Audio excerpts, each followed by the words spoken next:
بسم اللہ الرحمن الرحیم۔ السلام علیکم۔ میرا نام انایا ہے، میری عمر 20 سال ہے، میں لاہور شہر میں رہتی ہوں۔ ہمارا خاندان بہت چھوٹا سا تھا اور ہم سب ایک ساتھ ہی حویلی میں رہتے تھے۔ میرے دادا دادی تھے، ایک تایا، ایک چاچا اور ایک پھپھو، اور میرے پاپا بھی۔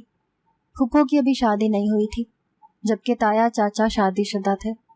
ہم سب لوگ ایک ساتھ رہا کرتے تھے اور خوش و خرم زندگی گزارتے تھے۔ میں اکثر دادی سے پوچھا کرتی تھی کہ آپ کے ابو امی بھائی بہنیں وغیرہ کہاں رہتے ہیں۔ یہ سن کر وہ اکثر گھبرا جاتی تھیں اور کہتی تھیں کہ میرے خاندان میں سب لوگ مر گئے ہیں۔ جب وہ یہ بات بتاتی تو ان کی آنکھوں میں کوئی اداسی نہ ہوتی۔ یہ بات واقعی سوچنے کے لائق تھی کہ کوئی اپنے مرے ہوئے خاندان کا ذکر کرتے ہوئے افسردہ کیوں نہیں ہوتا۔ اپنے خاندان کی موت کا ذکر کرتے ہوئے ان کی آنکھوں میں کوئی نمی، اداسی یا رنجیدگی نہیں ہوتی تھی۔ مجھے لگتا تھا دادی کا تعلق پاکستان سے ہی ہے، لیکن یہ راز مجھ پر اس دن کھلا کہ دادا دادی کا تعلق پاکستان سے ہرگز نہیں ہے۔ وہ پہلے پاکستان میں نہیں رہتے تھے۔ یہ بات تب کی ہے جب میں شاید 19 سال کی تھی۔ میں شام کو ہی تھک ہار کر جلدی سو گئی، لیکن پھر رات 11 بجے آنکھ کھل گئی۔ نیند نہ آنے کی وجہ سے میں نے سوچا امی کے کمرے میں چلی جاتی ہوں۔ جب میں امی کے کمرے میں جانے کے لیے دروازے تک پہنچی تو میرے کانوں سے کسی کی آواز ٹکرائی۔ دادا جی، دادی جی اور امی ابو آپس میں کچھ باتیں کر رہے تھے، جس سے مجھے معلوم ہوا کہ دادا دادی شادی سے پہلے بھارت کے شہر دہلی میں رہتے تھے اور اپنی شادی کے کچھ دن بعد لاہور آ کر مقیم ہو گئے۔ یہ بات میرے لیے کافی حیران کن تھی۔ یہ بات دادی نے مجھ سے کیوں چھپائی تھی، میں نہیں جانتی تھی۔ اس بارے میں صرف بڑوں کو پتا تھا کہ دادی دادا انڈیا رہتے تھے۔ ہم بچوں کو یہ بات معلوم نہ تھی۔ میرا دماغ کسی سراغ رساں کے دماغ کے مانند تھا۔ جب تک میں کسی بات کی تہہ تک نہ پہنچ جاتی مجھے سکون نہ ملتا۔ میری طبیعت میں کافی تجسس بھی بھرا ہوا تھا۔ زیادہ تجسس بھی انسان کے لیے خطرناک ثابت ہوتا ہے۔ یہ بات جانتے ہوئے بھی میں اس پر عمل نہیں کرتی تھی۔ میں نے سوچ لیا تھا کہ میں دادی جی سے ضد کر کے کہوں گی کہ وہ مجھے انڈیا گھما کر لائیں۔ ویسے بھی وہ انڈیا میں پلی بڑھی تھی، اسی لیے مجھے وہاں لے جانا ان کے لیے کوئی مشکل کام نہ ہوگا۔ اب سوال یہ تھا کہ اگر دادا دادی انڈیا کے رہنے والے تھے تو دادا جی کے خاندان والے بھی وہیں کے ہوں گے، مگر دادا جی نے ہمیں یہی بتایا تھا کہ ان کے خاندان والے مر گئے ہیں۔ بھلا ان دونوں کے خاندان والے ایک ساتھ کیسے مر سکتے تھے؟ مجھے شک پڑتا تھا کہ کوئی نہ کوئی بات تو ضرور تھی جو دادا دادی چھپاتے تھے۔ دادا جی اور دادی کا خاندان الگ الگ تھا اور وہ دونوں دہلی رہا کرتے تھے۔ خیر، مجھے انڈیا جانے کا بہت شوق تھا۔ انڈیا کی فلمیں کثرت سے دیکھنے کے باعث میرے دل میں یہ خواہش پیدا ہوئی تھی۔ دادی سے جب میں نے انڈیا جانے کی بات کی تو انہوں نے غصے سے مجھے اپنی لاٹھی دکھائی۔ دادا جی بھی برہم ہو گئے۔ شکر تھا ابھی میں نے انڈیا کے شہر دہلی جانے کا نام نہیں لیا تھا، ورنہ دادی تو لاٹھی سے میری درگت بنانے لگ جاتی۔ بہرحال یہ تو طے تھا میں ہر صورت ان کے ساتھ انڈیا جاؤں گی۔ ہم کافی امیر لوگ تھے، اسی لیے دوسرے ملک جانا ہمارے لیے کوئی نئی اور مشکل بات نہ تھی۔ پیسوں کا کوئی مسئلہ نہیں تھا، ہم سب کے پاسپورٹ بھی بنے ہوئے تھے۔ کالج سے جب بھی چھٹیاں ہوتی میں دادی سے ضد کرتی کہ مجھے انڈیا لے کر چلیں، مگر یہ سن کر وہ برہمی کا اظہار کرتی۔ اسی طرح وقت گزرتا گیا، میرا کالج بھی ختم ہو گیا، لیکن میری فرمائش پر کسی نے کان نہ دھرے۔ میں انڈیا جانے کی فرمائش کرتے ہوئے تھک چکی تھی، مگر گھر والے ٹس سے مس نہیں ہوتے تھے۔ اب میرے دماغ میں ایک زبردست آئیڈیا آیا تھا۔ میں نے سوچا کیوں نہ کچھ ایسا کروں جس سے دادی مجھے انڈیا لے جانے پر مجبور ہو جائیں۔ یوں میں ایک دن اپنی کلاس کی دوستوں کے ساتھ گھر والوں کو بنا بتائے ریسٹورنٹ چلی گئی۔ وہاں میں نے جی بھر کر کھٹی چیزیں کھائی۔ میرا گلا بہت حساس تھا، کھٹی چیزیں برداشت نہیں کر پاتا تھا۔ میں اپنے گلے کی اس حساسیت کا پہلی مرتبہ فائدہ اٹھا رہی تھی۔ جب میں گھر آئی تو گلے میں خراش سی محسوس ہوئی۔ 2 دن تک گلے کا درد مزید بڑھ گیا اور پھر مجھے بخار چڑھ گیا۔ میں نے گھر میں کسی کو اپنی کیفیت کے بارے میں نہ بتایا، لیکن بہت جلد طبیعت اتنی خراب ہوئی کہ گھر والوں کو پتہ چل گیا۔ میری طبیعت اب واقعی بہت خراب ہو چکی تھی۔ ڈاکٹرز نے میرے اندر ٹائیفائڈ کی تشخیص کی تھی۔ پہلے تو میں پریشان ہو گئی، لیکن پھر اسے انجوائے کرنے لگی۔ مجھ سے بیڈ سے اٹھا بھی نہیں جاتا تھا۔ ایک دن میں نے گھر والوں کے خاص طور پر دادی کے سامنے روتے ہوئے کہا کہ دادی میری ایک ہی خواہش تھی، مرنے سے پہلے انڈیا دیکھ لیتی، لیکن یہ خواہش بھی پوری نہ ہوئی۔